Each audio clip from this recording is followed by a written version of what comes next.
So we're just going to talk about kind of fraud in real estate. And I would love to, Joe, if you don't mind, you kind of giving us a little rundown. Or what are kind of the most common things you see people doing? I'm guessing one of them is wire fraud, where they're trying to get people to wire their money to a fraudulent person. But what are the things that you commonly see that are fraudulent in real estate closings? Lately, it's been sellers not being really sellers. Yeah. Not that. So the wire fraud is usually the buyer side, or an agent even sometimes, will have their emails compromised. Right. And so when we send an email and we're asking for payoff information, or let's say we get a payoff, legitimate payoff with wire instructions to, let's say, Wells Fargo. And so someone will want to see that payoff and we'll send it to them. Well, when we do that, if they're compromised, a fraudster will grab the email, delete it, but in the meantime, have re-edited the payoff to show a different set of wire instructions and turn around and send it to us. At which point I'm like, okay, we wouldn't know, because it would seem like Wells Fargo is sending the same thing but with a different wire instructions. But instead of Wells Fargo, it says another Wells Fargo account or Bank of America or something. Hard to catch. And so what we do is we put in place something called certified ID, which I'm giving them a commercial. But so every payoff that comes through, no matter if we get 4 payoffs on a file, we'll verify it through certified ID. And certified will tell you if the bank account matches that payoff. So that's been going on for a while. We had to put that in place about a year ago because we got caught in the not knowing. New payoff comes in, okay, it looks exactly like the old payoff. Right. A couple of things different. If you had to estimate the percentage of transactions where you learned that there's something fraudulent going on, would it be 1%, 0.5%? I mean, do you know what it is, what the number is? Well, it's more than that, actually. I was going to say 2%, but It's probably more than that. Yeah, and I know you're just guessing. Well, that's so interesting. So, well, there's more types of fraud that are going on, and so it's starting to reach 3-4%.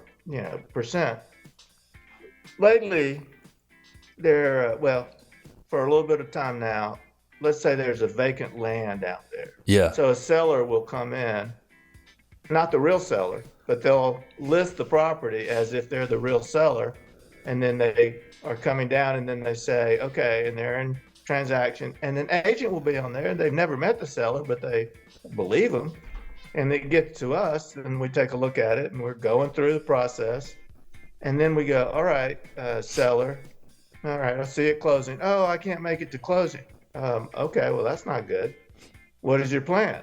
Now, what we need to do is, if you're not coming to closing, now we have a system called IntelliCheck. Okay. And so the telecheck is, you give me your cell phone number. It has to be a cell phone. It can't be WhatsApp or anything. Okay. You give me your ID. We'll run it through IntelliCheck. It's a 5-minute process, but you have a 10-minute window to do it. We're just going to call you, and not we, but we do it, and IntelliCheck runs it. Okay. It takes a few minutes, and then it says, oh, you're not Cleve Gaddis. You're somebody else, or you live in Arizona, or you're doing this. And so that's when you start to snuff it out, because you wouldn't really know, because they have a fake ID. Yep. So they send you their ID and you think it's them. Right. But it's not them. Well, when you run it through IntelliCheck, it'll say that ID is not them. The phone number doesn't match, or whatever IntelliCheck does. Yep. And it shuts it down. That has been coming a lot lately. And even worse is they're finding homes for sale that are owned by LLCs. Right. And then so the LLC, you would traditionally think a corporation or a limited liability corporation or some kind of company, there's not any fraud going on there. But instead, they will find land owned by an LLC, and they'll do the same thing. And so you're like, okay, I'm speaking to Cleve Gaddis, who's the sole member of this LLC.